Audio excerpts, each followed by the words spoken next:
I've been wanting to talk to you since you started doing this. And it was probably back, to be precise, it was probably when I met David Whaley. And I think he emailed me at some point in like 2017. And he just kept name dropping you. And I was like, who is this Chris guy? So who is this Chris guy? Who are you? What do you do? I'm a man who lives in Arizona. I write this website, howtomarketagame.com. It teaches you how to write and do everything that's related to marketing at howtomarketagame.com. It is how you market. That's it. And I only do Steam, and I only do indie dev. I don't talk about AAA. Sometimes AA, depends on your definition. But I just go deep in the very minutia of how to market a game. And so every week I publish a blog post of all different topics, all around Steam. I don't do mobile. I don't do Kickstarter. I don't do anything else. It's just Steam game marketing. So howtomarketagame.com/free is how to sign up for that. So every week you're going to get a free newsletter from me. There's so many people listening right now who, oh man, if they just knew how to market their game, it would help so much. And I want to get into 2025 because I just released a video called what's it called? It's like, is indie game marketing still relevant in 2025? Because there's this, I've heard this from people, I won't say their names. I've heard some game developers say, look, if your game is good, it's going to sell. And I guess that's the first question for you. If your game is good, shouldn't it just sell itself? Here's what I liken it to. This is the analogy. It's kind of hard to answer you with a yes or no. Here's how I think about it. Okay. Paper airplanes, like you make as a kid. Everybody can make a paper airplane. Well, okay, so the different designs of paper airplanes, there's all these different folds that you can do. Those are like the games. The paper airplane is the game. And some games need, like, you really have to throw it hard and then it'll go. Some games you need, like, some games they'll swoop really low, almost touch the ground, then swoop up. Yep.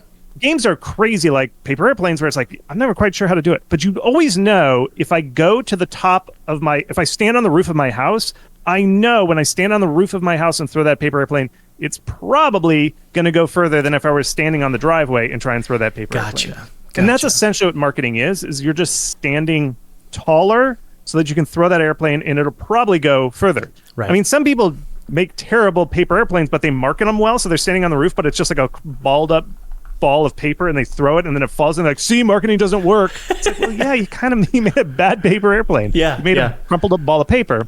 And some games, and it's weird. Sometimes it happens.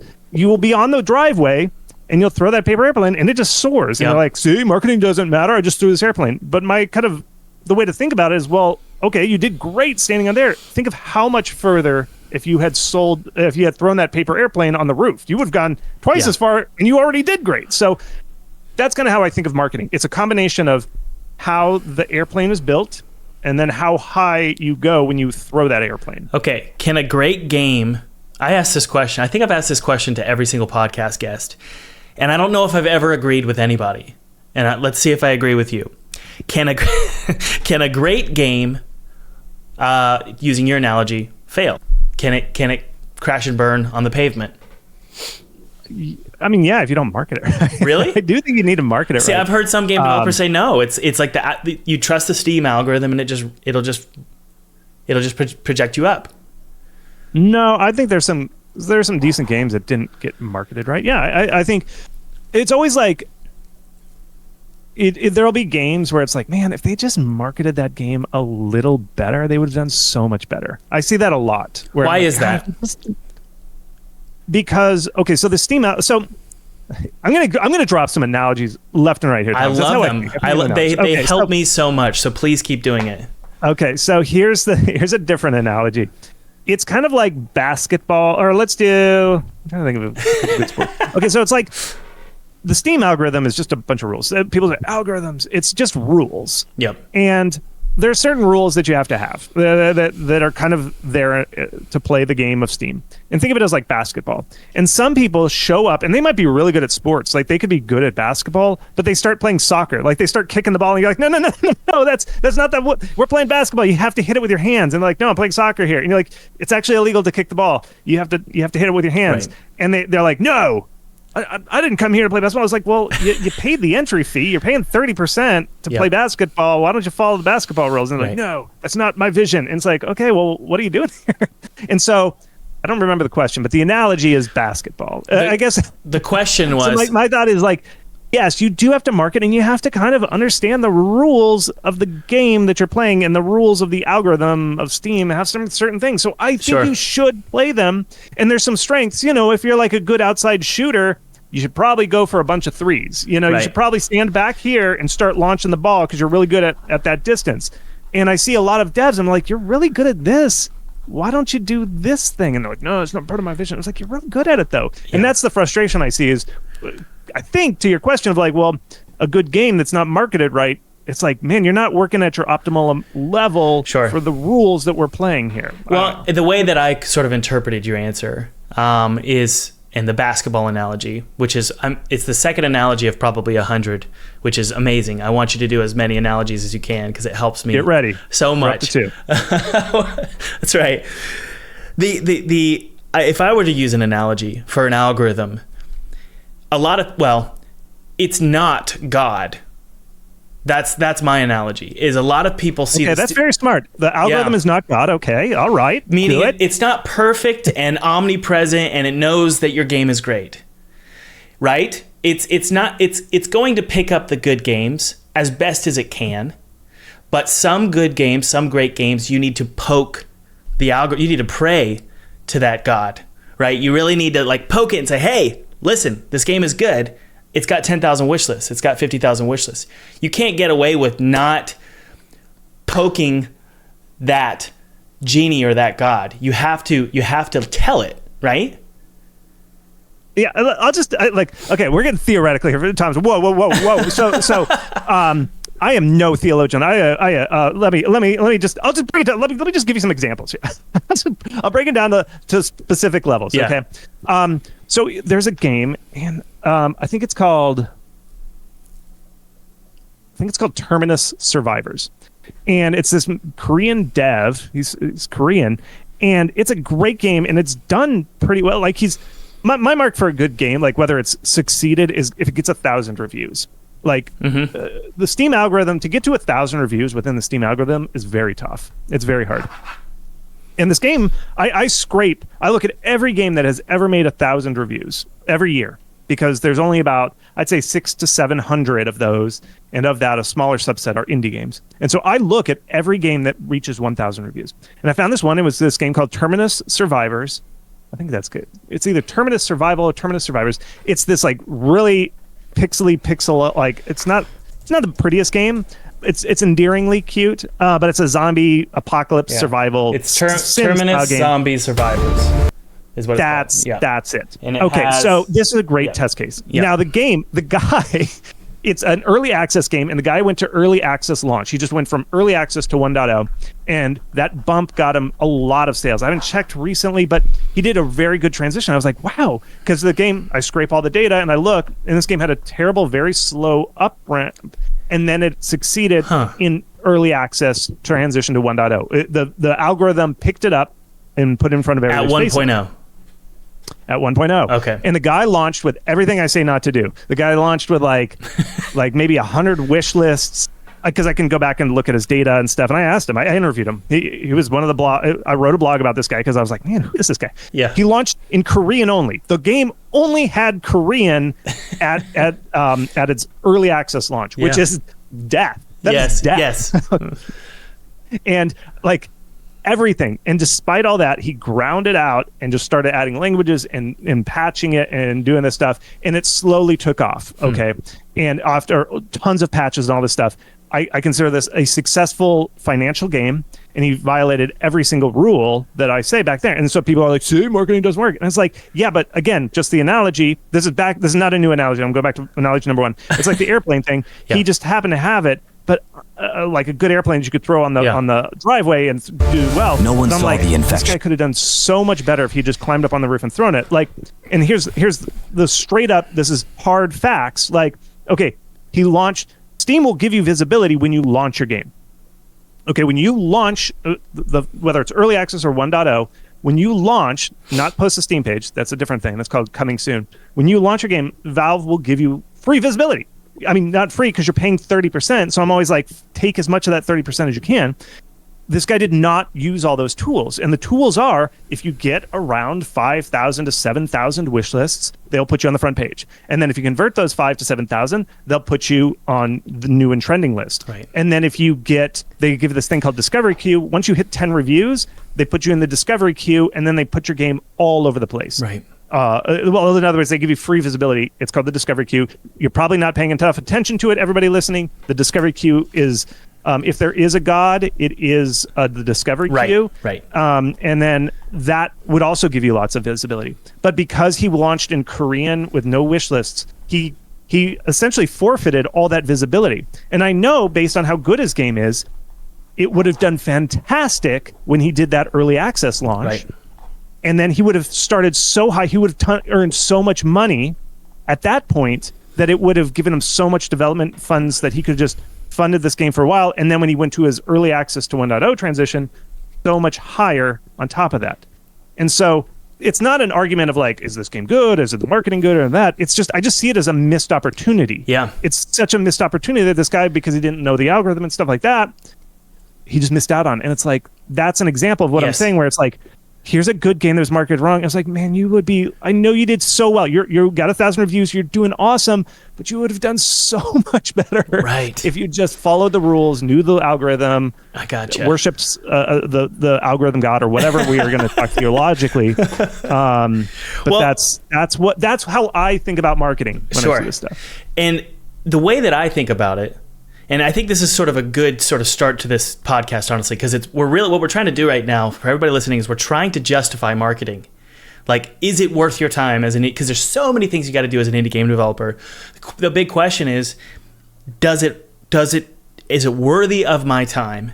And the reason it's a yes from me, and so my sort of conclusion here to that question is, number one, if you have a great game, you can make a gangbusters game if you market it well. So it's just more fuel for something that is already doing well, but you can just maybe double the profit, right? The second reason is if you have a mediocre game, and let's be honest, I would say 99.9% of people listening right now, you have a mediocre game to just an awful game. I'm being honest and real, and I'm actually talking to myself as well. I've always said my games are mediocre, if not just like okay games. Yet, with a mediocre game, if you market it correctly, you can make $100K easy. Is that true? I don't know about the easy part on 100K. I don't know about 100K easy, but yeah, I mean, I think you can. It's kind of like the local maxima, as I see it. It's like every game, I think, we'll get theological here. Every game has a amount that it probably earned. And marketing just ensures that you get as much of that as you can. Yeah. That's kind of how I think about it. Well, how about this? Can a mediocre game, let's find the right number here so that you'll at least agree with me a little bit. Can a mediocre game with the right marketing, can it make a full-time salary for someone for a year? Like 40K, 50K, and they could live on it. What do you think about that? Don't know. You don't know? I don't promise numbers. I don't promise numbers. So what is marketing an effective thing to do for a mediocre game, or is it a waste of time? No, I think it is good. Like, so even if you don't sell, so it's still good. I mean, you should still play the rules. Here's the other thing about marketing. Here's what I think is like, again, you're paying Valve 30%. Like, that's a huge amount. Like, that's a lot of money. When 30%, I know you don't pay it up front, you pay it on the back end, but that's a lot of money. And it's like, you should do everything you can to make the most of that money. It's like it's you're paying for it. It's like if you bought an air conditioner, analogy number 3, and you never turned it on. It's like you're paying for it, turn it on. So it's the same thing with marketing. Is like you do need to do marketing, and we can go through what they are. I kind of mentioned them with that Terminus Survivors. There are certain thresholds you have to hit in marketing to get permission from Valve to be shown. Yep. And so that's why you have to do some marketing. It's like playing the game of basketball. We'll go back to another analogy, but this is still we still have only gotten 3. But number 2 is like, it's like could you win at basketball if you never dribbled the ball? And it's like, yeah, you technically could, but why not? There's a skill set. Like, you're allowed to dribble, you might as well. And that's where I see it with marketing is like, you should still dribble because it's a part of the algorithm. Like, you should do it. Right. So with the marketing thing and marketing your game, yes, you should do it. And here's why, is because even if your game doesn't succeed and get full-time money, it sets you up for the next one, because I don't think people make enough games. I actually think people need to make more games. Even if you don't sell well, your game gets out there and people have wishlisted you, and there's other things that happen, side effects. So even if you don't sell well, it's a brick in that fourth metaphor of your house, and you're building up. And so your next game might be better because you get a bunch of followers. People at least know about you. Like, Gotcha. I haven't, even though my game's never sold well, people are like, oh yeah, I saw that game. I know what your game is. I never played it, but I saw it. So even if there's not a financial gain right away, I still think it's important to market a mediocre game because it might do well for your next game. Gotcha. Okay, so that brings me to my next question for you. I have heard that wish lists don't matter anymore, which I think is a stupid thing to say, because it's like it's really black and white. Have they at bare minimum lost their effectiveness? No, and here's what it is. There's a lot of games where, and I've listened to some past of your podcasts. There's some people who had big wishlist gains. Here's the difference. I think people have figured out, and that's what I write about, how to get wish lists. Like, how do you get them? And so there are some games that can get a lot of wish lists. People have learned how to get the wish list, but at its core, it wasn't. And I don't mean this for everybody, but the game wasn't as good as what people were anticipating or something, and they undersold, because typically, and we'll just go hardcore numbers here, like I see successful games and games that launched just like last week or before, because I interview devs that succeed all the time, they will get 20 to 30% conversion rate on their wish list. That's crazy. 20 to 30% conversion rate on their wish list. What's the average? And then there are games that same amount of wish lists, but they get a lower conversion rate. And that's the thing. And so the dev who had the lower conversion was like, wish lists don't matter as much anymore. They just don't matter. They're just junk. But the guy that just launched this game that got 20 to 30% conversion rate, he's like, what? They're fine for me. Yeah. And so that's the difference. That's why it sounds like it doesn't work, because people like sharing bad news. People like sharing bad news. Yeah. So somebody will post on Twitter, I got 100,000 wish lists and my game failed. See, wish lists don't matter for anymore. And then because people have an aversion towards bad news, they love it. They say, yep, wish lists don't matter. And that's the thing, is like, well, it's the game that matters. It's just, think of wish lists as potential. That's the number of people who will receive that email when the game launches. Yep. And And then it's up to them to evaluate and say, that's it. And there's a couple other reasons why wish lists might not convert. We can go into it. Let's do it. All right. So here's the deal. I think 100,000 is a pretty good wish list amount. It is. And sometimes people are like, oh man, I got 100,000 wish lists and I didn't convert. And then I'm like, oh, well, how long has your game been marketed? Right. And so then you look and they're like, well, I've been making and marketing this game for 7 years. It's been up on Steam for 7 years. And so if you do, let's just say 10 years because math's easier. And so if you're like, oh, well, 10 years, 100,000 wish lists, that's 10,000 wish lists a year. That's okay. But 10,000 wish lists a year is not great. Yeah. So the final amount looks awesome. I have 100,000. But that typically means, what I see is when somebody gets about 10,000 a year, that's kind of like, people are like, that's pretty good. Like, in other words, there's just not that emotion. Like, you'll see it. I've consulted for games that have, like, it's an exciting game. Everybody's anticipating this game. They get so many wish lists. They get like 100,000 wish lists in a year, in 6 months. Waylay got 200,000 wish lists in 3 months. David Waylay. Yes. And so that is energy. That is like people going, yes. But so the first thing I do anytime I read a Reddit post, and everybody should do this, do your own homework. Every time somebody posts, I had 100,000 wish lists and they didn't work and they didn't convert and I sold poorly. It was like, okay, then go to something called SteamDB, look up the game on SteamDB, and you can see how long the Steam page has been live, and divide that 100,000 by the number of years the game has been had the Steam page up. And then you can get a sense. And my general sense is, if you can get 30 to 50,000 wish lists in 1 year, that's decent. That's like, all right, people are, all right, they're kind of excited. If you can get 100, 200,000 wish lists in 1 year, I'm like, this is going to be a hot one. This could be a hot one. Gotcha. If you're like, I got 100,000 wish lists over 10 years, I'm like, Okay. All right. There's not that much excitement in there. Yes. Okay, so let me ask you this then. Man, there's so many questions. Bring them. Well, first off, I want to make a statement to sort of agree with you. Ever since email became a thing, even with like dial-up internet, back when I was, a teenager, it's like that's all wish lists are. It's email. It's email marketing. Email marketing is, I would say, it's the linchpin of every single digital operation out there. Would you agree with that? Email is still cool, kids. Let me tell you. And I was talking to David, or I was actually talking to you. I talked to David about this, but I also talked to you about this, Thomas. I don't do social media. I don't post on social media.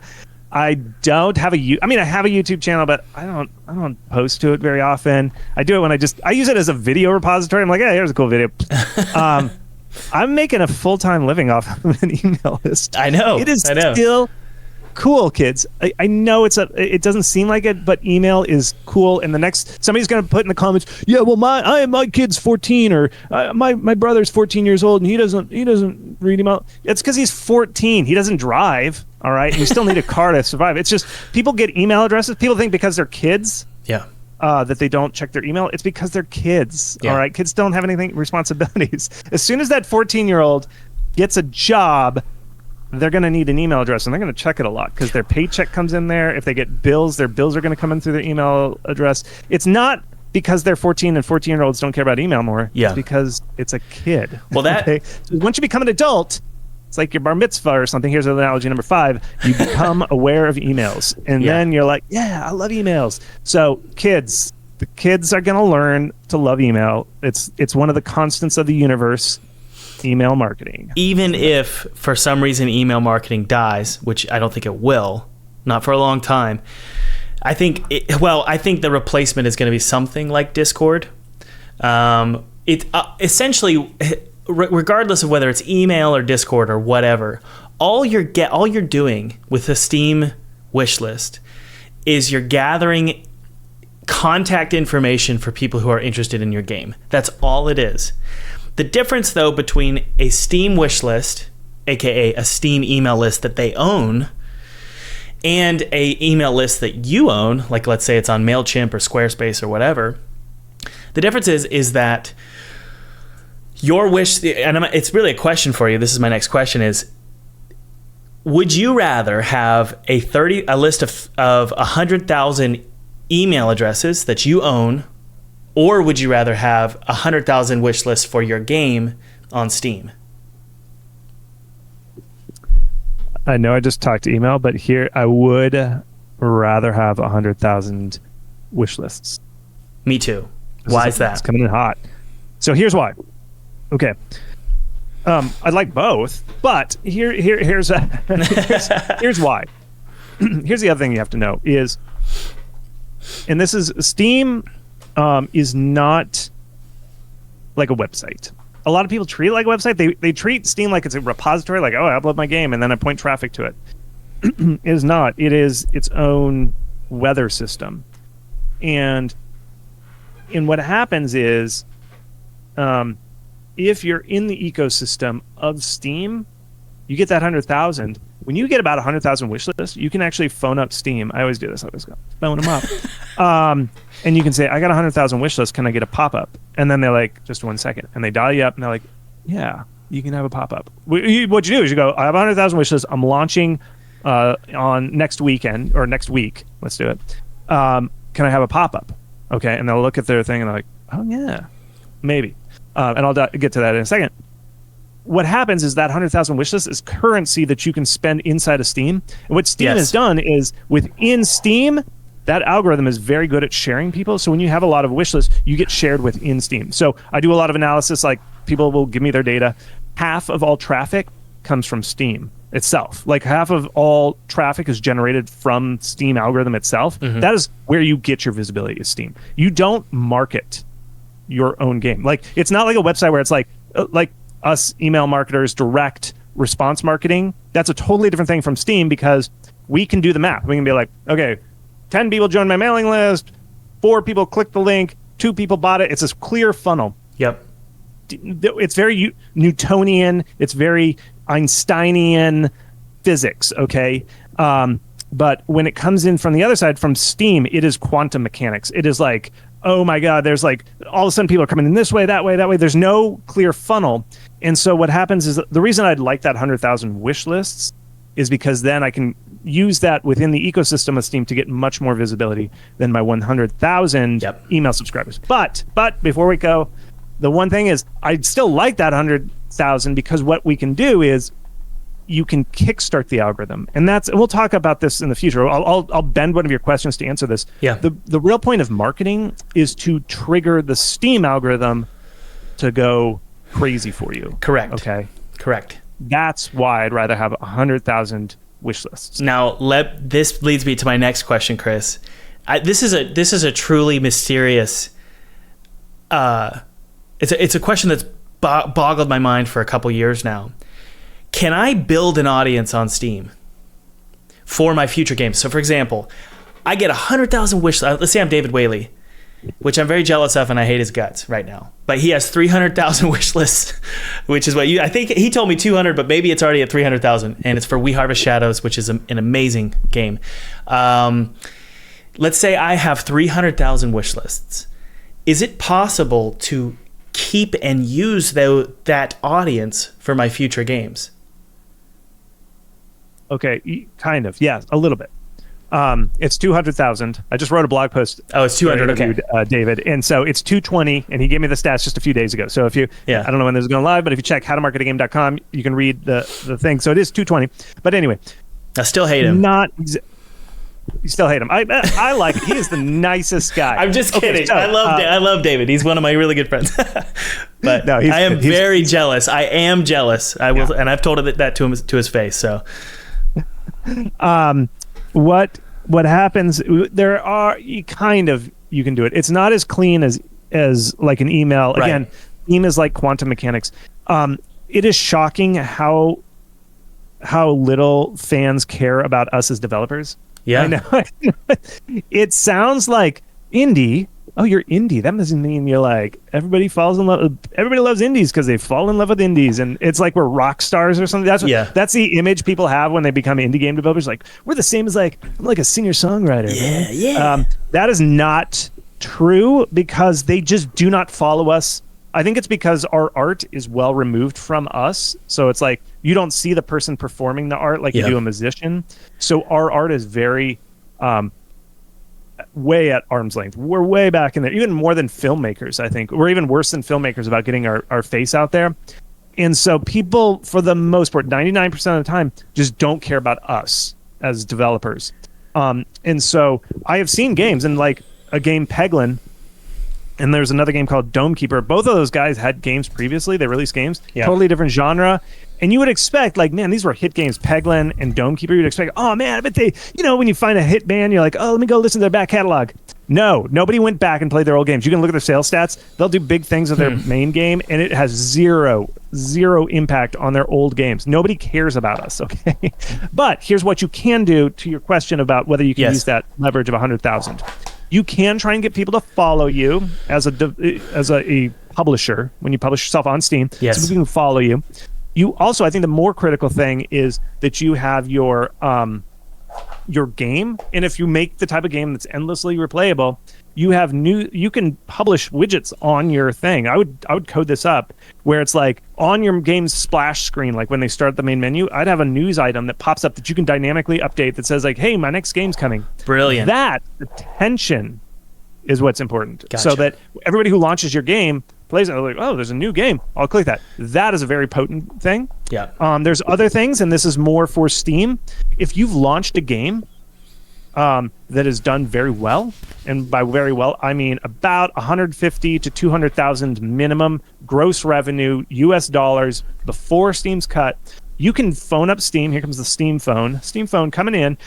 You can phone up Steam and say, Valve, you can phone them up and say, hey, I'm going to be launching a new game. Can I cross promote? Can we do a daily deal? That's a big secret. Yeah. Daily deal with my old game that earned a lot, and then pair that with my upcoming game. You can pair those together, and then you get visibility on the other one. So it's not direct. It's not like all of a sudden those 100,000 wish lists turn into something else on your other game. It's you now have currency within the Valve ecosystem that you can trade around. Those are some examples of trading around that visibility. So that's how it works. Okay, I'll say this. This doesn't strike me as a corrupt system. I think it's just a business, and they're looking at, okay, if you have a lot of wish lists, it means people are interested. Do you see it as unfair that some game developers are allowed to use the Steam phone? No, because it's all about money. All Valve cares about, for the most part, is the money. So if you make them money, they'll reward you. And so you have to make the money in order to do it. Yep. And I can say from personal experience, and when you say the Steam phone, is it actually a phone call or is it an email? Just curious. It's actually there's a support ticket, and they read support. No, I know they do. Yeah. You go into Steamworks, and there's a button on the far side of the menu. It's probably like right here, and it says support. You click that, and then you fill it out. There's some choices. You fill out. They read them. They really do read them. And so what you can request, you can just request this stuff. You're like, hey, like a daily deal. Mm-hmm. If you think you should get into one of the themed festivals and you didn't, you can open the support ticket and say, like, my game is a horror game, and I wasn't allowed to participate in the horror festival. Can you please add me? That's the Steam phone. Boom, right there. Valve is getting away from. They used to assign you a person, but they kind of getting away from that. I think that if you're like making $1 million every year, then you do get still a person. But for the most part, the Steam phone is just a dialogue box, and Steamworks called support, and everybody can fill it out. It's just they won't listen to you unless you do well. Well, what's so interesting is my game Pinstripe, which was my first real commercial game, which I'm looking up on Reddit right now because I'm trying to figure out when I did a daily deal. It was actually 6 years ago when I won't say who it was, but you've probably talked to him as well. And I've emailed him and I just said, hey, can we do a daily deal? And he was like, sure. And it's like the game's revenue was like something like, I'm trying to remember what it was. It was something like $80,000 gross. And he was like, yeah, we'll do a daily deal. So we did a daily deal. And I ended up making like $25K, I think, maybe it was $10,000 to $25,000 during that daily deal. And it was all because I just emailed them. And what's interesting is I had a publisher, yet I took the initiative. So this is just sort of a side note, a little asterisk for everybody. Just because you have a publisher doesn't mean they're going to do the work for you. In fact, most publishers are pretty awful about caring for you when you're not the game making them the most money, because they tend to spin the chamber, and if your game's not making them a ton of money, that they slowly forget about you. So it's totally true what you said. I've done it myself, and it works. You get a daily deal. I think the Halloween sale, I got into a Halloween sale doing it that method as well. So it works, you know? Yeah, here's the thing. Steam is actually curated. And this is a lot of people, you'll see this usually in the Reddit post or some Twitter thread. They're like, man, my game failed. I wish Steam were curated. This would all be fixed if Steam's curated. Here's the deal. It is. You just don't know yet. It is secretly curated. But here's how it works. You have to... You do some stuff that's automated, the wish lists, the conversions, all that stuff. You do just enough. All the stuff that I write about every single day. My blog, howtomarketagame.com/free. You do just enough. And then Steam gives you a little bit. They're like, okay, you did the minimum here. Here's your visibility. And it's like this little bit of visibility. And they're like, let's see how you do with this. And then you do it, and you like turn all that stuff into money. And they're like, good job.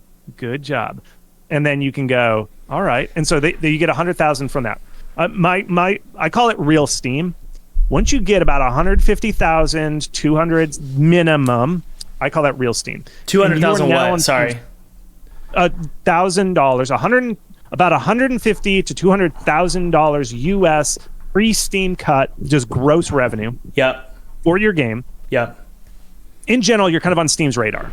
And then the curation kicks in. Yep. So that whole thing, Steam is just one giant filter. You know how people are like, oh, there's so much shovelware crap on there. Valve is taking care of that. If you go to steam.com, just go straight to the website and look at that thing, you will never see the shovelware. Yeah. I only see the shovelware when I scrape the data, pull in every game, you will never see the shovelware if you're just like clicking around. If you go like 2 or 3 pages deep, you just don't see it. Right. And so that's what the Steam algorithm does. It just suppresses everything. If you rise through that, and I'm not saying that's easy, but you get about that 150, 200,000, you are now in real Steam. And that what you're seeing, everything you see when you go to steam.com, right there on the front page, has been curated. That is like, in other words, that's like, it has made it through the filter. It is now in real Steam. Everything you see is real Steam. And those are the games that have sold enough that Valve's like, you're worth our time. You are worth a spot on our store. In Valve's eyes, I love all of you, even if you didn't sell well. But in Valve's eyes, you are worth it. Okay, so go ahead. And once you're worth it, let me just go ahead. And it's curated. The store's actually curated, and you can phone them up and say, "Hey, your old buddy, Real Steam Chris here. Can I get a daily deal? Yeah, let's put you in there." And it's up to you all. That's the main thing. Is like your goal is to get one game into Real Steam, because it is so much easier to get your other games into Real Steam once you get one game into Real Steam. So just try and get one game into Real Steam. Okie dokie. So there's a billion questions I've got here. By the way, check out my notes. I don't think you can see me, but I'm going to show my notes anyway to the camera. There's like a billion words that I've written down because there's so much information here. There's a reason why your newsletter does so well, because it's so granular. You give so many data points. Now, I have a question here about why you call it Real Steam. Why do you call it Real Steam? Because you don't, before you get into Real Steam, it feels like your game's here's why I call it Real Steam. I was like, why did I call it Real Steam? Good question. Okay, so you feel like you're doing it. You're like, yeah, I am uploading my game, and I'm like, yeah, posted it. You can send a link to it. You can be like, here's a link, and you get some reviews, and you're like, yeah, I got up on Steam. I'm on Steam, Mom. Here's my Steam link. And you're like, yeah, way to go, son. And and it's on there, and you are definitely on Steam, but you get no visibility. I'm assuming you're under that thing. And then if you sell that amount, it's like the club, like, I don't know, I don't go clubbing or anything, but you always see it in the movies. Yeah. Like the protagonist is like, I want into the real club, and you go into the VIP section, and it is just like pandemonium awesomeness or something. In there. If I like clubs, it looks awesome, but I don't like loud stuff. I'm like, no, me neither. Where's the earplugs? I'd rather make games. So it's like the real club. And so when you make the real money, they're like, come with us, and they lower the VIP velvet rope, and you're like, I didn't even know this was a door, and they're like, oh, it's a door. And then you go into the club, and you're like, what the hell, this is awesome. Oh my god, why was I spending so much time in that stupid club? This is the real club, and everything's like crazy and naked and stuff. That is the real club. There's no nudity. Well, there is. There's plenty, actually. There's a whole other section of the club on Steam, yes. We'll get to that. But anyway, so that is Real Steam. Is like, you're like, wait, people are actually making money here? And they're like, oh yeah, we are. And then they're like, it's curated, and there's featuring, and there's all this stuff. That is what I call Real Steam. Yes, before you had a link that goes to Steam, but you're not really making the money, and Steam's like, you're in Steam, way to go, kid. And you're like, hey, can I get some visibility? They're like, no, you don't get visibility. But once you make enough money, then they're like, you ready to make some money? Let's make some money. Because Valve knows that you are now a cow that they can milk. You're like, you're making milk here. Come back here. Let's milk you. And they're like, yeah, let's do it. And so that's a different club, by the way. And then so all that stuff. But that's what I mean by Real Steam is now Valve sees that you can make money, and they're like, let's partner up. And that's why you get the Steam phone. You're like, let's make money. And Valve's like, yeah, let's make money. And that's Real Steam. Okay. How many analogies? I think I counted 2 or 3 in there. That was like 30, and it was amazing. I feel amazing. I feel like I've learned so much. Okay, so essentially what you're saying is uploading your game to Steam and not getting $100,000 in revenue is essentially like, I don't know, being on itch.io. It's like you're just on some shelf, some dusty shelf. You're not really going to get promoted. The algorithm's not really going to favor you, and the curating team isn't going to favor you either, or give you deals. Or, I'm sorry, features. Right? Now, what's the difference between Real Steam and the Sandbox? I remember reading a blog post about the Sandbox. Did you make that up? Yeah, I think so. Sandbox is not real Steam. Everybody starts in the sandbox. I can't remember. Maybe I gave a talk. I gave a talk. I think it's a talk. So if you just search my name on YouTube, just search "How to Market a Game" with Zukowski. You're going to get Thomas Brush or that video. If you search "How to Market a Game," you either get a Thomas Brush video or that video. Watch the Chris one. Yes. We fight with each other. Sometimes I'm on top. Sometimes you're not. We don't need to. Everyone should click on your video, and I'm being dead serious. Okay. I'm not trying to flatter you. So that's the video. That's the video where I talked about the sandbox. And so basically everybody starts in the sandbox. Yeah. And then if you make enough, then Steam plucks you out of the sandbox and they put you in real Steam. But didn't you mention in one of your blog posts that there's a certain amount of reviews you should hit? There's like 10 reviews or something. Kind of. So there's like ladders of visibility on Steam. And the first tiny step is 10 reviews. And that, once you get 10 reviews, then you are, I think, Valve says there's no algorithm change. It's not like there's somewhere in the code that says like, if 10 reviews, do this. That is, I believe them. They're like, Chris, there's no algorithm. But there is a correlation, isn't there, in the data? It is. Yeah. So, but typically once you hit 10 reviews, I think you might get shown in what's called the discovery queue, which, like I said, that is the discovery queue. And that starts that train. See, that's that stepping stone that I'm talking about. It's a ladder of visibility. If you can't get 10 reviews, you're definitely not going to get it into the next one. Like, then the ladder is like, then you got to get in popular upcoming, and then you got to get new and trending. And like, that's why you have to play the game of the stepstones. And if you don't do the first step, you can't then jump 3 steps. It's hard enough to get one, and you're already behind. And that's the 10 review thing. Okay, so I'm drawing a diagram right now. And you can't see it, but I want to show the audience basically what you've said. So on the diagram, on my notepad, there's a queue, and it's outside the club, and that's a line to get into Steam. That's the 10 reviews. Then you get into the club, that's Steam, but to get into real Steam, the VIP room, you've got to get $100,000. Does that sound about right? About 150 to 200. 150? I'd say 150 to 200,000 is more what they're looking for. And that's like that's the little club. That's my goodness. You're just barely in there. Oh, so you're saying there's like a Diddy party happening somewhere. Oh, yeah. Does Valve send you chocolates? Does Valve send you chocolates, Thomas? No, they do not. That's called chocolate tier. Chocolate tier is that's the Diddy side. That's gross. But chocolate tier is the ultimate. Once you I don't even know what chocolate tier is, but once you get a certain amount, Valve sends you a $300 box of chocolates every Christmas. I mean, do they really? Oh yeah. It's this. Search them on just Google. Just search Z Chocolatier Paris. It's this artisanal Parisian chocolate maker, and they sell this like oak box, and it has like 3 tiers of these little chocolates, and it costs $300. Yeah. And I don't know what the limit is. I don't know how much you have to make, but if you make enough, every Christmas Valve sends it to you, and developers call it chocolate tier. Like you've reached chocolate tier. Oh man, and that's primo. The website, Chris, the website is all in French. So that tells you exactly what this tier is. Okay, so there's all these different levels. Dial it in. Look for the box that costs $300.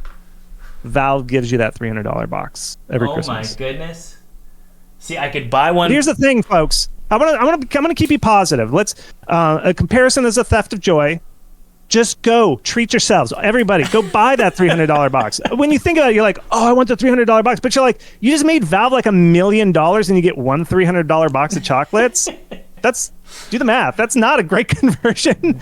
Just treat yourselves, everybody. Go buy that $300 box. It's yours. Just do it. You're fine. Yeah, that's right. Just do it. Man, okay, so. Thomas, that's a good video. Here's what I want you to do, Thomas. This is a good video. Buy that $300 box of chocolates. That's a brilliant idea. That is a brilliant idea. $300 worth of chocolate live on air.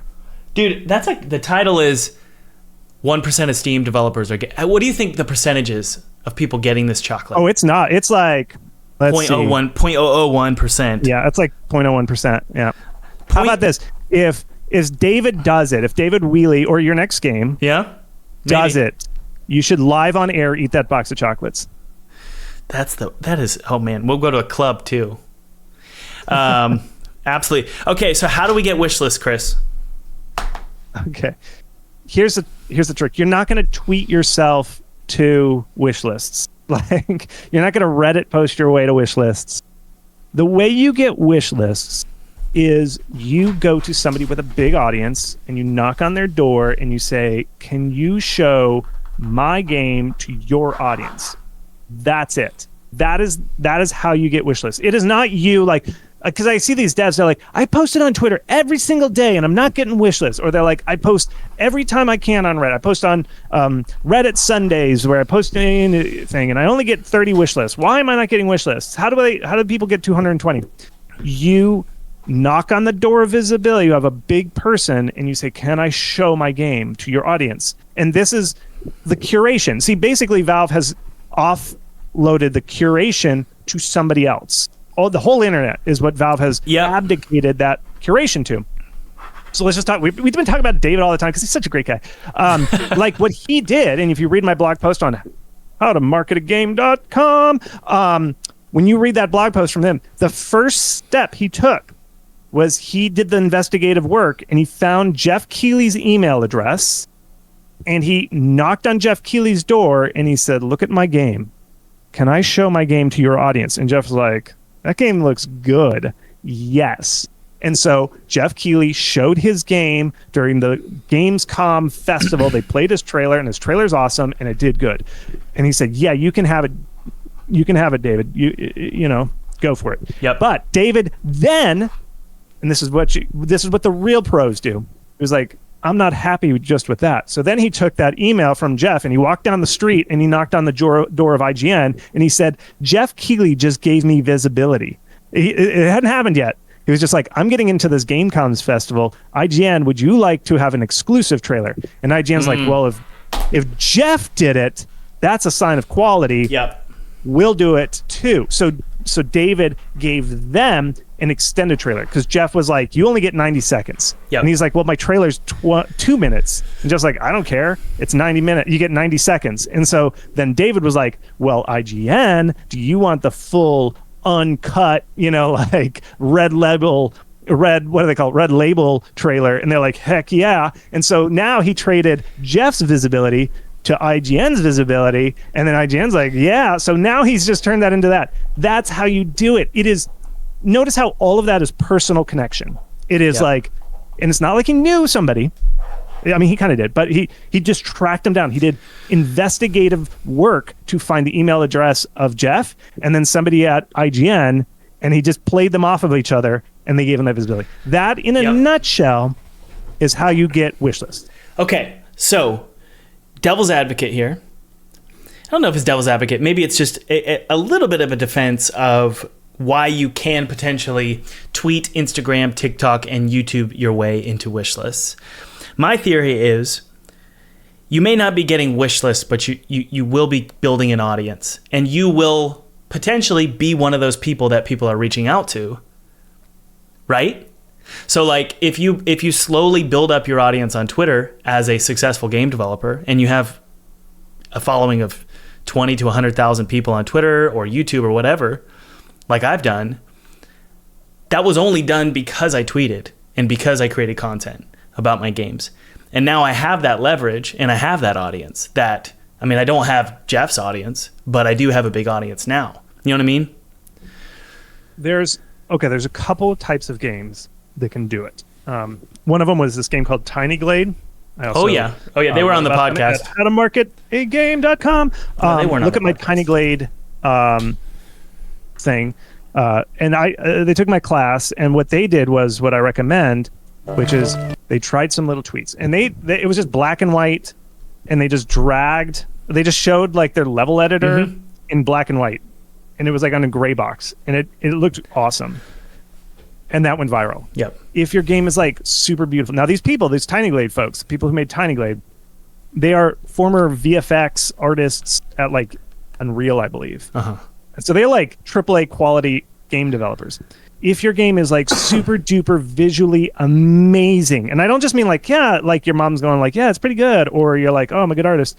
It's like, holy crap, you invented a new art style. That stuff can go viral on social media by yourself. but it still is just one little tiny step. Yep. Okay. But you can do it on social media a little bit, but it's just it's one little piece that you can get you there. Now, here's another thing. Here's another one. Okay. Here's another thing of where social media can kind of help. But again, you have to treat it the right way. It is like, remember how David took Jeff Keighley's thing where he's like, you're in, and then he traded it? Yep. You're trading that following for something else. So a lot of wholesome games are awesome. They're really popular on Steam. You can take that visibility. Let's say you tweeted a few times, you kind of went semi-viral on social media. The people who run wholesome games are always watching social media. They're like out there in a very pink, nicely crafted sweater, and they're always watching you and watching the wholesome thing. If they see something pop off on social media for wholesome, like a pink Eye of Sauron, they will hone in on you and say, you are making an awesome wholesome game, and they will grab you and they will feature you in their wholesome festivals. And then that will get you even more visibility than you tweeting alone. Right. Okay. And so that's how you have to think about it, folks, is you're going to grind forever, and it's not worth the effort. Like, yes, you could walk to New York City from where you are, but it's much better to walk to the airport and then get on an airplane and go to New York City. You'll get there faster. And that's how you have to think about marketing. Yes, you could grind and tweet your way to New York City, but it's much better just to get on an airplane. Well, those two analogies. So that add that to the list. Yep, that's about 90, or maybe we're close to 100 analogies, I think. Good. Okay, but my struggle here, and where I might disagree with you, is it's not about building wish lists on social media. How about we go there? That's probably, maybe we'll agree there, which is if wish lists are your goal on social media, that's not a great goal. But I do think audience building and audience ownership is incredibly valuable. If I can't own an audience on Steam, I can own an audience on social media, which is what the creator of Choo Choo Charles did, Gavin, and he's a good buddy of mine. He built an audience, and then he drove that audience in one big push. Actually, he did it through like 10 videos on YouTube, and he drove them to wishlist, and then he became the number one, or like not number one, but like he hit the top list of wishlisted games on Steam. Point being, the only reason I would say it's not a journey to New York City that I'm advocating for. It's a journey to owning an audience. It's something like just, you know, when Forrest Gump is running across the country and he's got that, man, I'm sounding old here, but he's got a train of people behind him. That's how I see social media. It's this building an audience that you can utilize for as many games as you want. Does that make sense? I do. I mean, okay, so here's the thing. And I do advocate. I actually wrote a blog post on howtomarketagame.com. Check it out. It's called Don't Build Your Castle in Other People's Kingdom. You need to own an audience. I totally 100% agree with you. Right. Okay. And basically my argument is like, when you are building a following on Steam, Valve who knows, maybe Gabe retires and he sells his whole Valve business to Microsoft or something. Right. That is, who knows what's going to happen. That is like going to really, I don't even know what's going to happen after that. And that's why you should build your audience. Right. And that's why I and if you search me, my first GDC talk was all about mailing lists because I think every dev should build it. Correct. I just want people to understand, like, I don't think the analogy is Forrest Gump, because I think the analogy is like, let's figure out the we're analogy. going to New York City. The analogy is you build up the following, and what that following can do is like, hey, can you drive me to the airport? And then you have somebody who can drive you to the airport. That's what your following can do. I like that. That's good. That's what your following can do, because your following, again, I don't think people understand with Steam, the reason you give 30% is because they can put you in front of an audience that you could never drive organically. Even top selling games, big, huge games, will get most of their visibility from Steam. Okay. It just, like, if you look, EA went back to Steam. They came crawling back. They're like, we can't drive enough visibility. Okay. Yeah. We can't. They and they're a publicly traded company. They're like, we still can't sell our games as well. They went back to Steam, and Steam sells EA. EA puts their games up on Steam now. Correct. Okay. So if EA can't get to New York City by walking, who are we? Yeah. Who are we? So again, I think we have to put it in appropriate terms, I do think it's totally good to build an audience. You should have a following, social media, but just quantify how important that is. It's like the range that you can get is getting driven to the airport. And, let me just put one more thing. And sometimes what you'll do, and this is what you'll see, if you're not doing the math, like this is why I interview people. If you look and you interview people, like, Choo Choo Charles Dev, I did a piece on Choo Choo Charles. Yes, for the outside, like, well, he's got a popular YouTube channel and he did well. Or Jonas Tyroller, I also interviewed him on my blog. Jonas Tyroller is like, yeah, I have a popular YouTube channel, one of the top game dev channels, but most of my visibility came from Steam. Right. Because he just gets his YouTube audience. He's like, he loves them, but they get him just enough visibility to trigger the algorithm on Steam, and that algorithm then takes over. His visibility from YouTube was enough to get him to the airport to then get him to Steam. So Steam's magic. And so that's for me, that to me is incredibly valuable. Because it is. Imagine, totally is. Yeah, right. Imagine, everyone listening right now, imagine if you had an audience of, let's say, 10,000 people who you could rely on. You could snap your fingers, and they would show up and trigger that algorithm for you.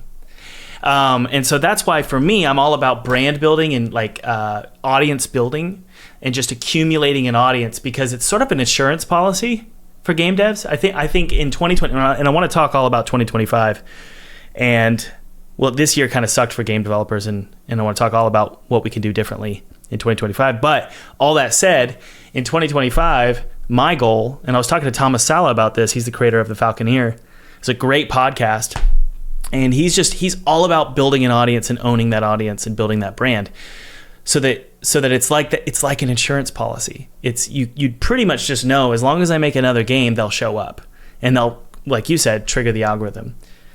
Yeah. And I totally agree with you. I just want people to understand, it's not like you're in Candyland all of a sudden once you get that audience, because you would then have to take that audience and apply it places. And here's one more real story, is like the Jeff Keighley thing. Like, he does really good work. He will reach out to people that he knows have made several like interesting games and make interesting trailers, like indie devs, and they will knock on the door and they're like, hey, we got a slot open in our festival. No, it's not Jeff Keighley. It's the PC Gaming Show. The PC Gaming Show is another similar show that typically runs in June, and they have a big show. And if you get a trailer in there, it's awesome. Yep. They'll have a couple slots open, and they will knock on the door of indies who make lots of games that are like really cool and interesting, and go, hey, we've got an open slot. We have like 90 seconds that we need to fill. Do you have something? Do you have a project or something? And because that dev has been public, they've got a known presence, they've known games that they've released. They're like, yeah, you knew me. I know you. And they trade that favor. That is powerful. Sure. But again, it's not that audience that gave. So then when you see the wish lists come in, a lot of people will say, oh, it was that dev. They're so funny on Twitter. That's not what got them there. No. Yes. The Twitter audience, they're popular. They're all over Twitter, but that's not what got them the wish list. They were popular on Twitter, so the organizers of PC Gaming got them. And then they got featured on the PC Gaming Show, and that is what gave them the wish list. So I just want people, like, this is the main thing that we'll move on to 2025. The main thing that I want devs who are just sitting like in, I don't know, like Tacoma or something. I don't know, where do people, Tulsa or something. Let's say you're sitting in Tulsa and you're like, how the hell do I do this? Let me tell you, there's a whole world, the secret like communication that happens with people, like secret Steam, like real Steam. Yeah. Tracking down Jeff Keighley and talking to him. That is what actually drives it. And you don't see it. The smart thing that David Whaley did was he first snuck in, found Jeff Keighley's email, got in contact. He didn't find the email. He had an introduction. He got the introduction, then he traded that, and then he gave that to IGN. That was all behind the scenes. Yeah. You never saw any of that. So if you just look at somebody's Twitter account and you're like, man, they're so funny on Twitter. They do all these memes. That's what got on the wish list. No, it's this secret second order effect of going and trading these little nuggets of visibility for the real visibility. And I just want people to understand, if you're not aware that that's what people are doing, you're going to think, I tweeted and I don't have an audience.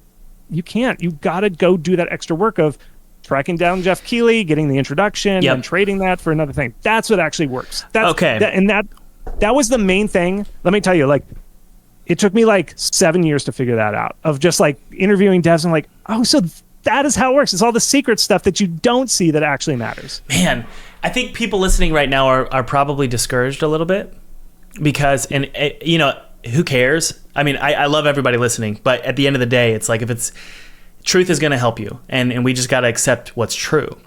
But the reason why people listening might be a little discouraged is it's like, how am I going to get connected to these people? You know, and if everybody listening, we're probably going to get at least 20,000 people who listen, minimum. 20,000 people, let's say, you know, 1,000 of them have a good game. 1,000 people are going to be rushing to Jeff Keighley now, right? Next time there's another opportunity available. And so my theory is, my approach for 2025, and we'll talk about 2025, my approach for 2025 is, I don't want to do that kind of, I don't want to rely on that stuff anymore. I mean, I do want to rely on it in the sense that I'm happy to try it, but I'm not going to be able to sleep at night. If I'm a business owner and I've got 3 kids and a wife and a mortgage, I want to know that I have a bunch of opportunities that I've been building the groundwork for, right? So for example, here's another metaphor for you. Let's say Jeff is a ladder. Now, oh crap, 1,000 people are at that ladder and they want to climb that ladder and get to the top. Well, I can try that and I will do that, but I'm also going to start building my own ladder, which is building an audience on social media.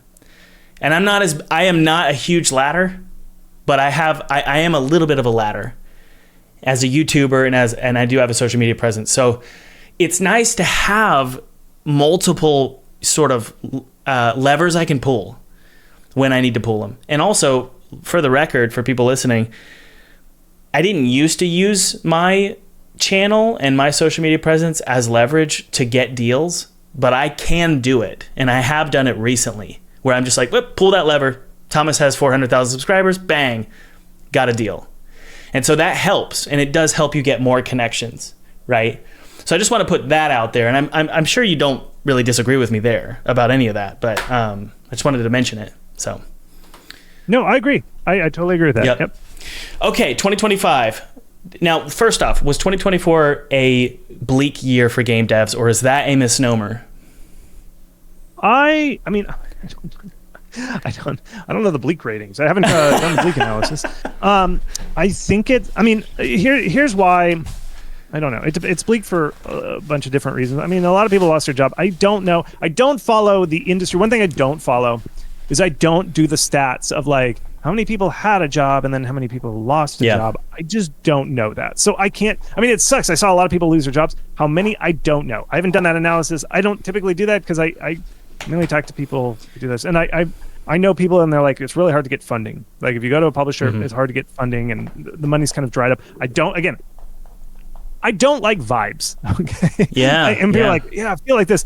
So usually whenever I feel vibes, my first action is I don't complain about stuff. I like go do the math. I haven't done the math on like, well, how much has the funding been cut? How many jobs have been lost? I actually haven't done that math because that's not my specialty. But, and this is why it's like, it depends on what bleak is because I still see, and like, okay, so I write a blog every week. I have a backlog of people who have succeeded this year, released a game this year, got hundreds of thousands of wish lists, and they've released successful games that were profitable. I haven't even written about them all because they're like, there's so many, I don't have time to write about them all. So, and this is where I'm like bleak is, yes, I don't know the funding side, okay, and I don't know the job loss side, but it's still possible for like teams of like 1 to 2 people to sell a game on Steam and make a lot of money on it. So like that side is still the same. I don't know how much harder it is and I'm trying to figure out, but for the most part, so I don't want to give you like yes bleak or no bleak. Yeah, I got This is kind of where I see the industry is like on the employment side, I don't know, but on the sales there, you can still like, if you look at the top charts for 2024, there's a lot of like 1 or 2 team indies that have been at the top. Yeah. You know? Okay. Well, for me, to sort of to give anyone listening, if they're curious, my own team, I had to let people go this year. We had funding. We had some funding cut. We're still published, but we had some funding cut from our publisher. I've talked to several publishers, and they said funding is still there. It's just not as much. That's all it is. It's like a $500,000 deal. It's like probably not, but $50,000 to $150,000 in funding is. But that's vibes, and I don't. Well, it's hearsay. No, that's not vibes. That's real stuff. So that's just what publishers. They're just sort of throwing sort of random numbers at me. So that's what I've got. So, but when it comes to actually selling your game, right? There's this. I think it was from your blog post. I actually read it recently, and it was something like. And I think we talked about this. There's so many bad games on Steam, like just bad games. Do we even need to consider those as competition? Because like we're so scared of these huge, like thousands of games are being released in 2024, and it's like, yep. but really though, I mean, are they really like? Is that our competition? Do you know what I mean? Yep. No, I've done this. I wrote a blog every quarter. I started doing that this year. So every 3 months, I do another scrape of the data to see which new games have released that have made that, who've gotten into real Steam. Mm-hmm. And I'm just trying to figure out like how many games are released and that sort of thing. Because at the end of the year, like clockwork, there's going to be a thing. And then my bet is like around 17,000 games are going to release in 2024. Yeah. It's 30% more than the previous year. Last year it was 14,000 games. Oh, geez. And then it goes there. So it was a 20% to 30%, somewhere in there, yep. increase over the previous year. Yeah. And so then I'm like, well, what? Wait, before we go into vibes, let's just see where it is. And so, like I said, remember that first step is just to get over 10 reviews. And what I did was I was like, okay, well, how many games released that never got to 10 reviews? Okay. And it is growing faster than the number of games that released over total. So it's like the total number of games that never reached 10 reviews grew by like 40%. Yeah. Whereas the total number of games grew by 30%. So interesting. In general, for the most part, and this is where I can't figure out yet, most of the growth that you see every time they're like, oh, there's 100,000 games this year, 200,000. Most of that growth are people that are just like dumping the weirdest shit onto Steam. That has zero chance. And like, you know, I think we mentioned it. Alongside the 10 reviews, one of the things you should do is get to about 7,000 wish lists before you launch, because that kind of gets the algorithm rolling. Yeah. The vast majority of games that released this year never did that. They're not even like contending to be considered by the Steam algorithm. And so if you just do that math, it isn't that scary. And so what my general thought is, Steam is spreading. Like they have more and more users. They're going to more and more countries. And what my theory is that more people are just making games, and they're making them from countries that have never really had a game dev scene. And so there are more people who are making more games, but they just don't have that professional chops yet to get there. And that's where most of the growth is coming from. Gotcha. Is it your suspicion that audience growth is the rate of audience growth is going faster than the amount of games and that growth? That is a good question. I have not done that math. Because that could be really encouraging. I'll do that for the fourth quarter. Yeah, do it. Seriously. Because like it could be really encouraging that actually there's more demand now for games than there was. Yet we have more games. And maybe our this feeling of it being overcrowded. Because everybody says it. You know, I say it. Steam is overcrowded. It's overcrowded. Well, not if the audience is growing, right? I mean, the one thing I do see, so here's where I'm trying to figure out where the crunch really is. So I know so 85% of games that released this year never made it to 50 reviews. There's nothing magic about 50 reviews. It's just kind of a good indicator. So 85% of games they're not really that competitive. But wow. Here's the rub. This is what I can't figure out. So Steam, really, real Steam. Yeah. I've checked every year. It's about 500 to 600 games that enter into real Steam every year. So this is where it's like really challenging. Is where is the bottleneck? Because that's not growing.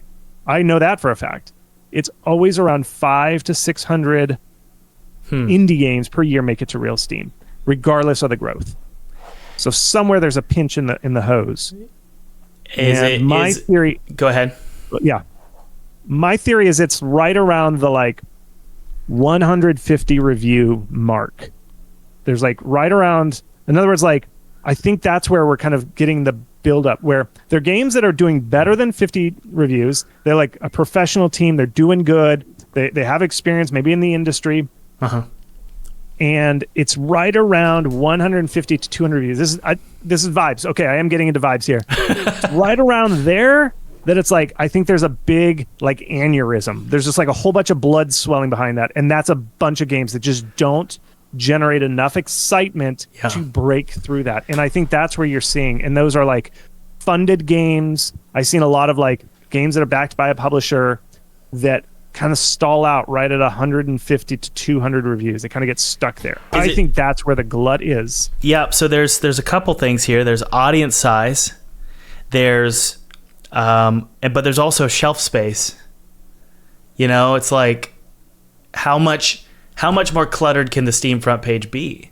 How many more games can they recommend? You know, so I guess it's algorithmic. It's like something with the algorithm is just doesn't know where to throw these games, or maybe it's a curation process. Maybe they need more people on their curation team. I don't know, but it's interesting that you're saying you feel like it's just always consistently 500 people or 500 games that are always at that bottleneck. Man. Yeah. And here's I think Valve kind of knows this, and they did a couple changes this year. I think they're trying to squeeze that out a little bit more. So a couple things we talked about, daily deals. They now I think they kind of lowered the bar for how many it takes to get to a daily deal. Yeah. But they used to only do daily deals or 2 games that were featured for a daily deal per year. All right. So if you do the math, like, okay, 2 can do it per day. There's a daily deal, let's say 365. It's not technically 365 days, but let's just do that for math. So that means there's like 700-ish games that can get a daily deal every year. But what they did this year was they said, okay, we're going to do 4 games. So 4 games can get in there. And the other thing they did is you used to be able to get 2 per year. You used to be able to get 2 daily deals per year. You knock on the door and say, can I get a daily deal? And then 6 months later, can I get a daily deal? Now they do it 1 per year. So they've expanded that so more games can get daily deals. And I think they're trying to do these things like, how much more can we open the store up?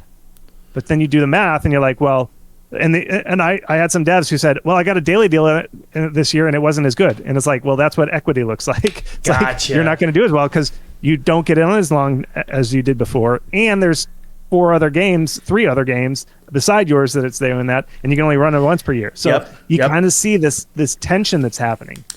Okay, man. So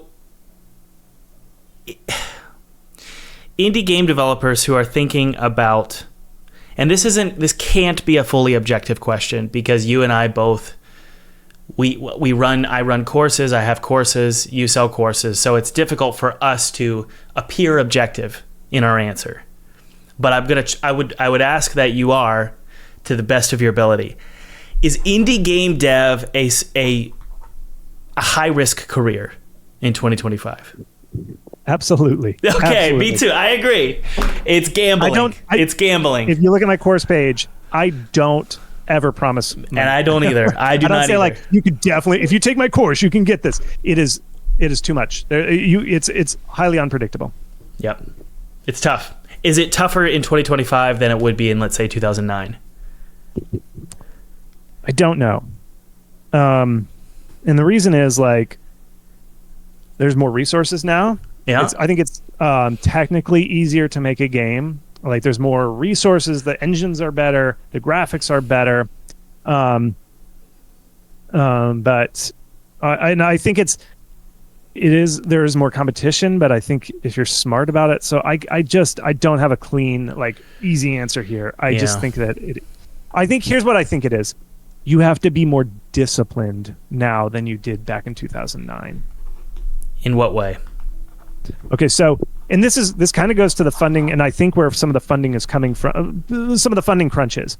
Okay, so in 2009, I think if you had the best looking game, as long as your game looked good enough, you could there was like a baseline. You could earn money. Like, there was like, okay, yeah, we might make this much money. That the floor has dropped now. Like, you can make a multi-million-dollar game and the floor has just dropped out. Like, you could make $0 with a game. I think that's the big thing that's changed between 2009 and that.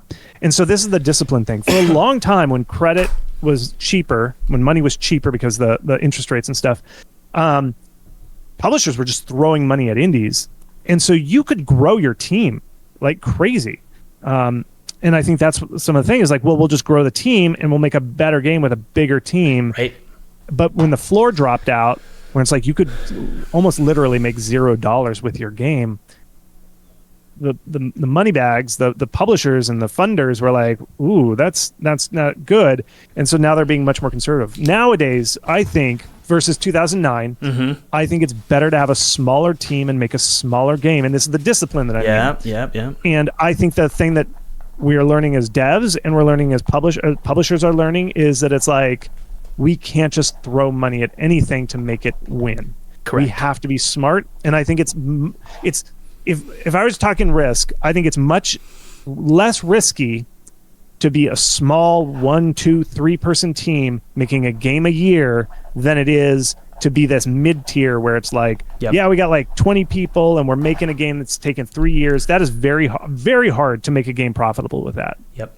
Whereas I think being a cockroach where it's like we're 1 to 2 people, we make a game a year, sometimes we hit, sometimes we don't, that's less risky. And I think that's what I mean by discipline is you've got to be able to say, I am disciplined. I'm going to make a game in a year. We're going to keep headcount down. We're not going to do the splashy graphics. We're not going to do the scope creep thing. We're keeping disciplined. We're going to keep it small, keep it fast, get it, release it, go on to the next one. That's my general theory. So I'm going to draw a chart here. I love drawing these charts. They help me so much. And this chart actually came from Jonas Tyroller. There's two kinds of games. I'll explain it because I know you can't see it. But there's two like kinds of games. The first kind of game is the chart is something like a line going up and to the right. It's just a clean straight line, and it's cost versus revenue. Okay, so the more you put in, the more revenue you make, and it's perfect. It's 1-to-1. Then there's developers, morons like me, who we decide to make games where it's 0 revenue. And the next chart is a flat line all the way up about halfway through the chart horizontally, and then it spikes up to the revenue. So it's like an L shape. And it's talk about spinning the chamber with the second graph, right? And those are linear games, story-driven games, big budget games like a BioShock type game, which is what we made and we're currently finishing up right now called Twisted Tower. It's a high-risk game because I can't release it early access. I can't prove it. I can't prove it in terms of like, is the audience there? Is the revenue there? So my question to you is should game developers of 2025 treat their game like a balloon? And I just released a video about this. It can be inflated as you make it. So you release this tiny balloon to an audience, aka maybe early access or just a multiplayer game or a creative sort of sandboxy game. If it proves itself and it starts making money, then you inflate it, aka you start putting money into the project. What do you think about that?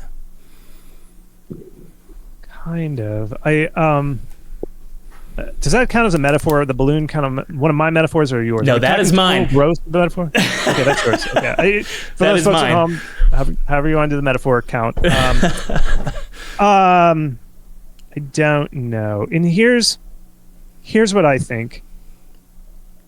You know very quick whether your game's got the juice, the magic, the spark. You know very fast. Like you show a trailer or you release a demo and people play it and you know. Yep. And that's kind of goes back to that thing that I was talking about. Like, oh, take the number of wish lists you earned and divide it by how long that Steam page has been live. Uh-huh. That's kind of the hype factor where it's like, does the game have the hype behind it? And that's where I don't know whether that's a balloon or not, but that's where it's like, if you're seeing the hype like a David Whaley, like 220 in 3 months, you're like, that's got the hype. Yeah, but his model is a balloon because he can release. I don't know what it is, but what I'm saying is like, if you're seeing the juice there, it's a pretty good sign. I would say it's less risky for him to continue working on it. Correct. If you release a trailer and you see it and it's like, man, we just didn't get the wish lists. I don't know if that's a balloon or not, but you're like, let's wrap this up, and you release it, and just release it and see how it does. Yeah. Here's the other thing that I think, kind of with your metaphor, like expand the balloon. there's no law. You can make a second balloon.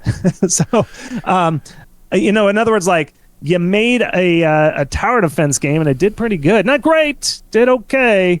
Just blow up a second balloon that's like a tower defense plus city builder. See. Yeah, you that's reuse the idea. the tech, and I think that's a more sure bet, is to just make a second balloon. I think, yeah, and I think the reason why I use balloon as the metaphor, and that's what I'm going to try and do in 2025, is it's essentially it's like rudimentary business skills, which is if you can make small money, and you're making more money than the cost put in, scale that thing up, right? Scale it up. So, for example, if you launch a trailer and you get a ton of wish lists, good. It's proven. Make the game. Scale it up. Right? If you're not getting wish lists, if you're not getting views, or you're just too scared to show the world, and you just wait until launch, that just to me is so high risk. And I think you could get away with that back in 2009 or 2010. Man, I just don't know if you can get away with it anymore, and I don't think it's worth it. You know what I mean? So wait, if you're not getting the views, what do you do? If you're not getting the views, you don't make the game. If the trailer doesn't get views, if your Steam page isn't getting wish lists, and no matter how hard you try with the pre-launch marketing material, it's just not worth it.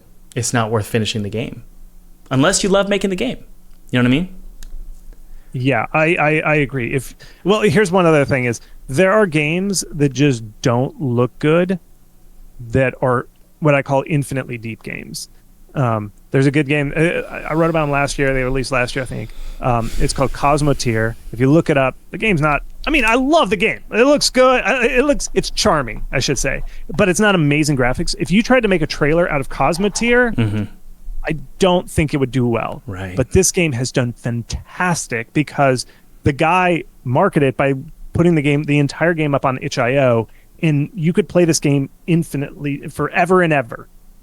And so that game, you couldn't determine if it had the juice or the magic without putting out something playable. You need the players. Gotcha. Yeah. Gotcha. So what my thought is, maybe to modify, to plus on, to add on to that is, trailer, if you're like, our game's beautiful, look at this game, and you think the graphics are like the main selling point and like the characters and all that stuff, you put out the trailer and that goes over poorly, then you have that discussion. Yeah. But if your game is like, hey, we're a game where we simulate every single pixel, and it's like every person is a real person and you can follow each life, and it's an infinitely deep game and like all this stuff, like a Dwarf Fortress, I would make that judgment after you put out the demo. Like, you put out the demo and you see how people engage with it, and just put it out for free and see at that point whether it proceeds.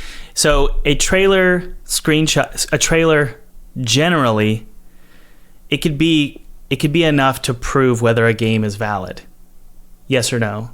Or is it the demo, like really that the demo should be doing the thing for you? Yeah. Like that zombie Terminus Survivors game, if you look at it and you watch their trailer, now I know it's like, well, I can improve the trailer, I can make a better trailer. You probably could, but that game is like the fun. If you looked at a trailer like, oh good, another pixel art zombie game. But there's nothing about that game that sounds that unique. It's like you're a survivor and you walk far and you got to collect bandages, and if you get by a zombie, you got to bandage yourself up. But when you play that game, you're like, God, this game's so fun. Yeah. And so that's why I think there's a certain type of game, and these are actually the games that do better on Steam, are the games with infinitely deep content, endlessly replayable. Those games, I wouldn't make that kill decision until you shipped a demo or something playable. Yeah. And by the way, Chris, when I mentioned the balloon, that's what I'm talking about. The games that are infinitely playable, that are creative, that I can launch a single loop and people can play it and play it and play it, and it's a tiny little balloon. But like, for example, like what is it called, Crab Champions? You introduce a new enemy, or you do a patch and there's a new enemy. The game is just whoop, it blows up, whoop, and it keeps you just scale, and that's beautiful to me. I love the idea of making money while I make the game. If I can do that, that is like so low risk. So that for me is like kind of the strategy I'm going to take. I'm going to try to take it 2025, but like that's definitely easier said than done. Like it's so hard to come up with a loop that's infinitely playable, you know, and still fun. So yeah, I mean, I think so. One thing that I would do is just see what games are doing well. This is what David did with. I mean, he looked at those horror and those like farming. He called them work sims, which I love that term, work sims. Yeah. You see those, and those are like super funny. He's like, oh, somebody's already figured out what's fun about this game. Okay, I'll just take the fun part and I'll just steal that. It's like we're not in school anymore. You can just copy off somebody else's work. But what he did was he just took that gameplay loop, which is like, hey, you got a to-do chart, you got to go water the plants, you got to go clean up your room. Like all those work sim games, there's always at the beginning, like clean your room. That's always the first to do. Always the first task, yeah. Yeah, and so he just copied that. He's like, okay, and then I'm going to make the interesting stuff around it. And it's like, yeah, do that. And this is, I want to do a positive note on this because that was scary the way you talked about your 2025 goals. Like those are like, that sounds hard. So here's one thing for those, and you are an experienced game designer there. If you're looking at Thomas, you're sitting in Toledo, or is it Toledo or Toledo? Maybe you're sitting in Wichita, Kansas or something. Maybe you're sitting in Bogota, Colombia. You are just wondering, like, how can I possibly do this? Here's one thing with the balloon thing.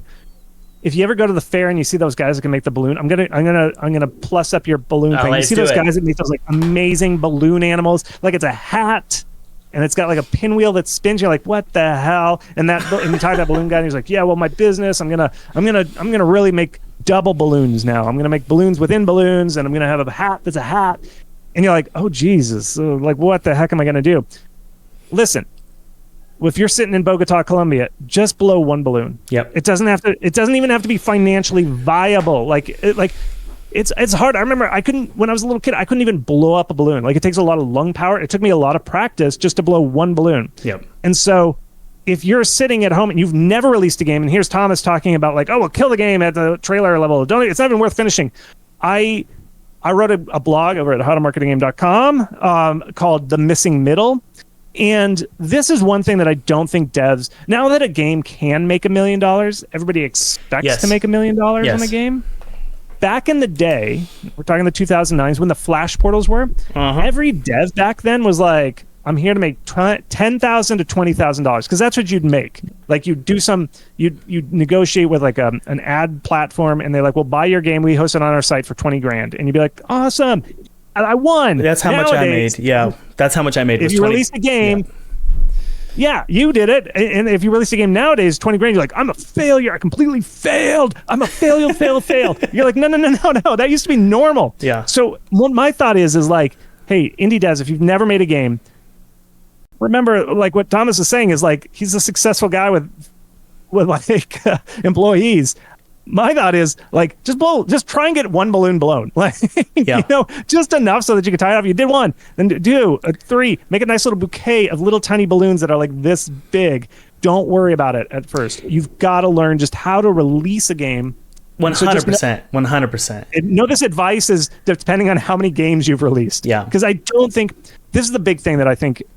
I don't like about the current industry, and this is where I'm like discipline is where I was saying like the thing is discipline now. You've got to go in. I think if you've never made a game before, you've never released a game, you're looking at doing it on Steam, shoot for $10,000, $20,000 revenue. Yep.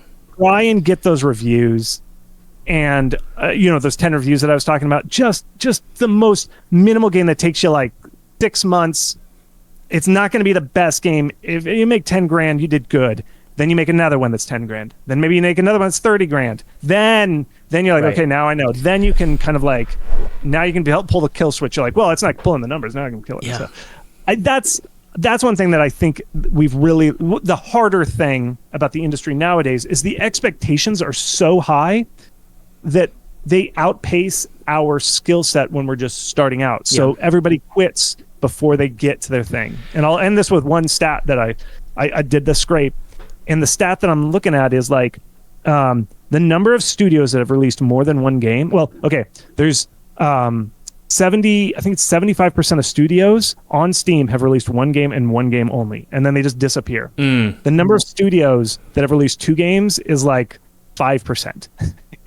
It is shockingly small how many people make a second game or a third game or a fourth game. Yep. It is so sad. And so I actually think we should be making more games, not fewer, but each individual person should be making more games, not, like that. Yeah. So that's kind of the mindset I like to tell devs is like, expect 10 to 20 grand for your first game. Sure. So is the golden ticket something like release a bad game ASAP on Steam? It is. Yeah. And I totally agree. Here's my other analogy. Okay. This one's on me. I consider, like, what do you think is harder, riding a bike or making a game? Which do you think, riding a bike or making a game? Making a game.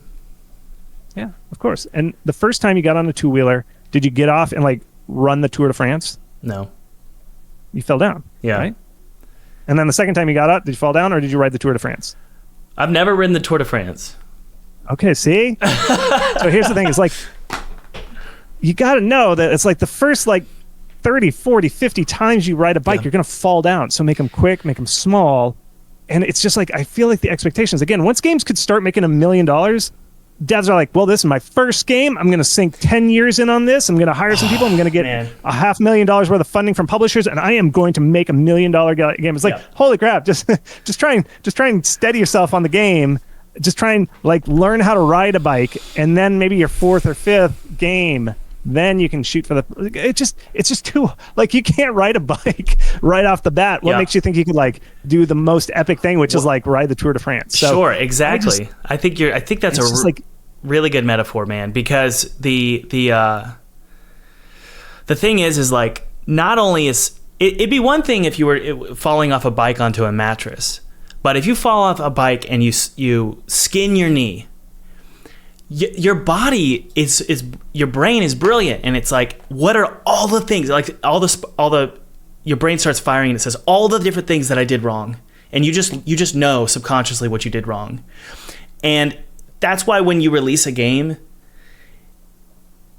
you need to embrace the bad reviews and try and enjoy it and learn from it, and it needs to hurt.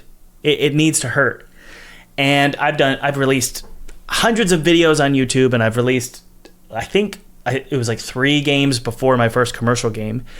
And I made sure to read those reviews and like figure out what I did wrong. But of course it would put my stomach in knots. But that was a good thing. It needed to hurt. And if you're trying to resist getting hurt, you're just not going to be successful. I think that's probably a rule of thumb, So excellent metaphor. Way to extend the metaphor, because it's like you could read all the books about riding a bike. You could like study. You could watch YouTube videos on bike. You could go to the biking conference and watch everything on biking and all this stuff. But if you've never gotten onto a bike, it doesn't matter. You just have to fall. Like, you were going to fall on a bike, but you don't go to the tallest mountain and say, "Well, I've never ridden a bike. I've never done it, but I watched a bunch of videos. I'm going to go down from the top and I'm going to ride all the way down to the bottom." You will die. You will literally die. So don't do that. Just go to a park that has grass on both sides of the little sidewalk. Mm-hmm. Hold your feet out, let go, ride like 5 steps, and then put your feet back down. Like, you got to release some games. That's right. Get those little ones out so you don't go to the top of the mountain first. You're going to die. You will die. Dude, that's so encouraging what you said to sort of wrap up this conversation, because we've been going. I think you're my longest podcast guest so far, by the way. Oh, congratulations. God. Okay, let's do it. I think it's the golden microphone. That's what made it happen. But to wrap this conversation up, I'm really encouraged by what you said about the majority of studios on Steam have only released 1 game, because it gives me. I mean, I've already released 2 games on Steam, but I my hope is that it gives everyone listening a goal, in a way, a goal to be the studio that does 2, to put yourself into the minority of developers, and maybe that will put you onto real Steam, So I think that's a great goal for 2025, is get your first game done and out there and finish it, even if it sucks, Brilliant. And I want to keep everything positive. Like, I want to show, like, here's the thing. It is possible to sell a game and do well on Steam. Like, I look at the top charts every year, and the amount of games that are made by like 1 or 2 people it's like amazing. Like, that's why I'm still hopeful about this, because Steam can promote weird games that have done really well for just very small, like teams, like small teams, a handful of people, amateurs, that for. So it is possible. And I have talked to these people. I've had beers with these people. They are normal human beings. Like, it is possible to make a full-time living doing this stuff, but I just want the expectations to be set, because like David, like when I wrote this blog post about David and his game We Have Shadows, somebody on the tweets, they said, "Oh man, I loved his first game. It was so awesome. I love the first tree," or the last tree. I can't remember first tree. The first tree. And then somebody commented below. He's like, "That was actually David's second game, because his first game did so poorly. Yep. Nobody remembers it." Correct.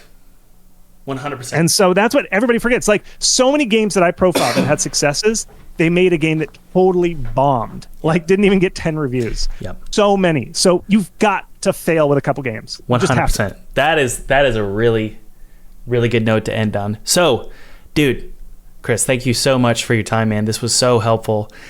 Links in the description for your, what is it for? howtomarketagame.com. Just add the /free at the end here. That's /free on the end. howtomarketagame.com/free. You get a free book. It is 60 mistakes that I see devs make all the time. Like, I've seen the mistakes, and so I'm telling you, don't make this mistake. And so it's like just a little book that just lists out the 60 mistakes and how not to make them. Yeah. And that's my book. So check it out. You get it for free. Awesome. I highly recommend it, guys. Chris is, in my opinion, the leading voice in indie game marketing. Not me, Chris, because most of what I teach is... I don't know. You're the top of the chart when I search YouTube. So well, just because I'm at the top doesn't mean I know what I'm talking about, because there's plenty of things I do wrong. That's what we learned that. Yeah. Right. All right, Chris, thanks so much, dude. That was so fun. Love to have you. Love being here. Yeah. You're a great guy. You Thanks, too, man. Thomas. Cheers.